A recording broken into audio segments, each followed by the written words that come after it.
Assalamualaikum warahmatullahi wabarakatuh. Selamat damai Natal dan semoga kita semua diberkati. Kali ini saya ada di Candi Lor.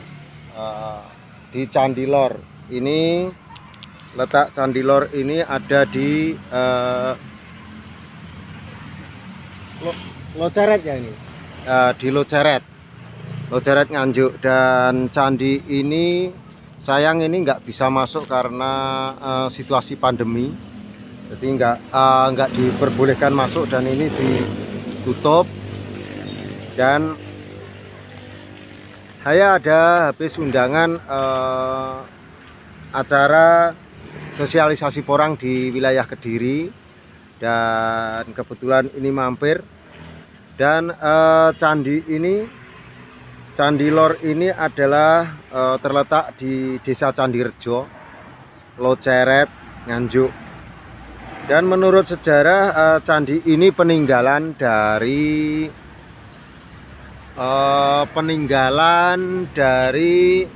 Empu Sendok, dan kira-kira dibangun kira-kira tahun 10 Masehi. Jadi tahun 10 Masehi diperkirakan sudah dibangun candi ini. Dan Empu Sendok dibantu, menurut cerita dibantu abdi dalem Raki Sasara, Raki Baliswara, dan Raki Kanuruhan. Itu menurut cerita masyarakat. Dan saya lihat candi ini konstruksinya atau materialnya termasuk material batu bata, dan ini kelihatannya kurang terawat lur. Sebenarnya ini peninggalan sejarah yang sangat berarti, tapi kurang agak terawat, mungkin juga karena pandemi ini. Dan candi ini peninggalan dari agama Hindu. Sayang kita nggak boleh masuk karena ada pagar durinya, dan kita nggak mau melanggar hukum juga. Kita cuma bisa melihat dari kejauhan. Dan ini sebenarnya di sana ada tempat semacam pemujaan gitu. Seperti pemujaan, dan ada saji juga. Dan ini uniknya, ini candi ini seperti di wilayah Kamboja ada juga candi yang candi kepala Buddha, arca kepala Buddha yang ditumbuhi pohon besar. Dan di sini hampir sama, tapi menurut cerita pohon besar di dalam candi ini adalah pohon kepoh. Menurut cerita seperti itu. Dan candi ini dibangun pada kira-kira tahun 10 Masehi. Jadi sudah cukup lama, sudah ribuan tahun.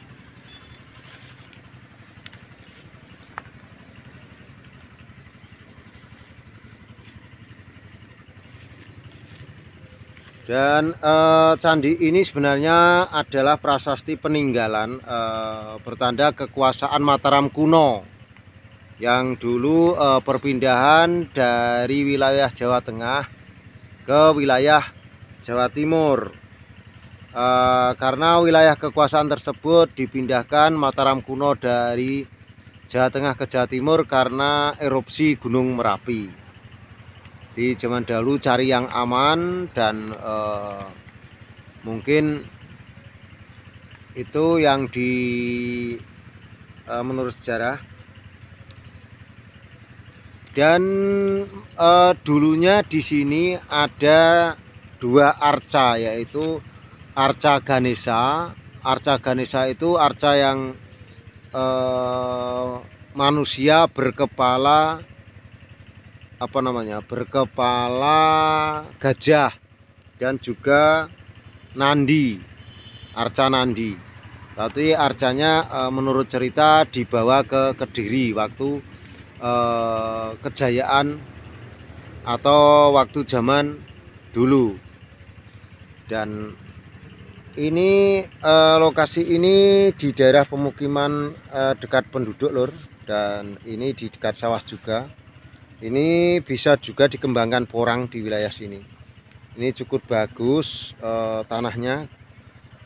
Tanahnya agak kemerah-merahan dan ini wayah tandur lur. Jadi ini memang di dekat sawah. Untuk dulur-dulur yang kebetulan lewat wilayah candi sini Lodjaret bisa mampir. Candi peninggalan Hindu ini kita ambil positifnya lur. Jadi kalau saya melihatnya semangat Empu Sendok untuk membangun peradaban dari zaman dimana dulu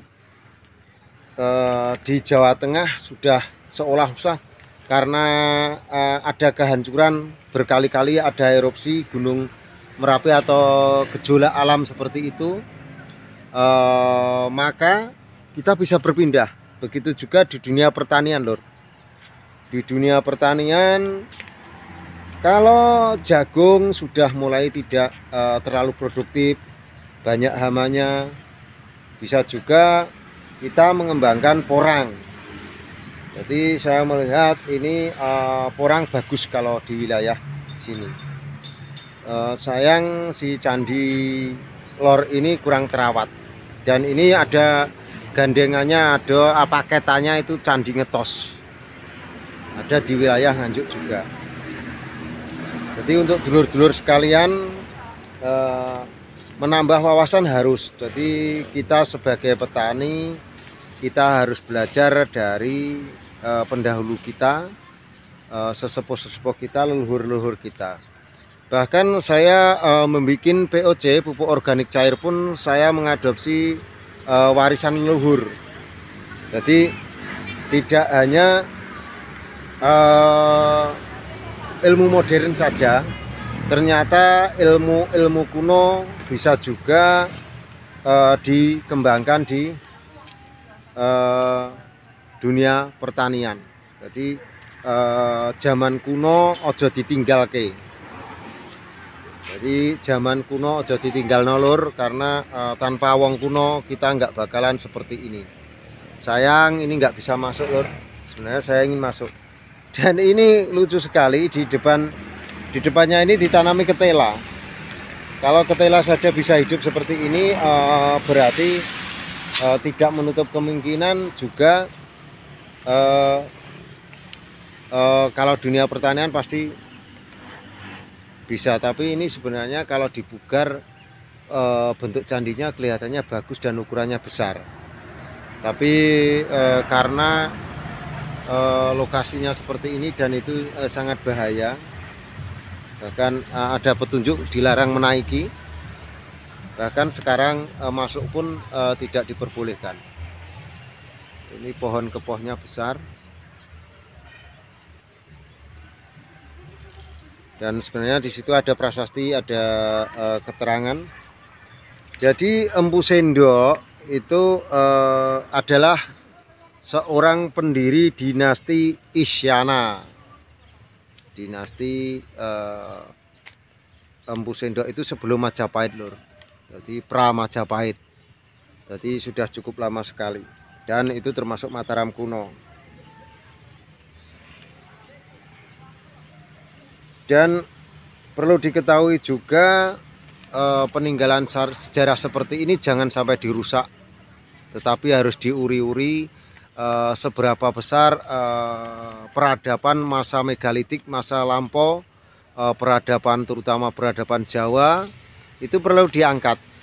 Jadi kita harus belajar dari sejarah orang pendahulu kita yang menjadi agraris atau petani ulung tanpa menggunakan pupuk kimia, dan juga para bahari atau para pelayar yang cuma menggunakan perahu-perahu tradisional, dan kita termasuk